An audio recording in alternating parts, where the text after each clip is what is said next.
Guys, kabantay ba mo? Daghan kaayo tang butang gibudgetan, pero ang emergency wala gyud sa plano. Unya kung kalit ta maaksidente or masakit, unsa to pambayad? Kay surely, mao gyud natong mindset.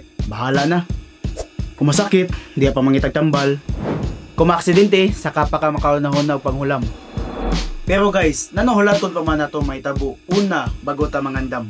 Actually, nakoy nakita nga simple kayo nga option. Sa G-Insure. Imagine ha, 15 pesos kada bulsa na naka-insurance protection. 15 pesos ra. Mas gamay pa sa ato ang usual food and drinks. Pero kung na-unexpected nga may tabo, at least, naka-protection nga pwede nimo masaligan. So, kung ako ninyo, mas maayo nga gamay paggasto karon kasi dakong problema pohon. Open lang ang Gcash app ato sa G-Insure, pili og category nga bagay nimo, then tan-awa ang product details o coverage. Simple ra. Ayaw hulata ang sana, mangandam ta.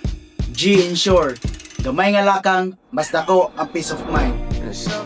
Maunang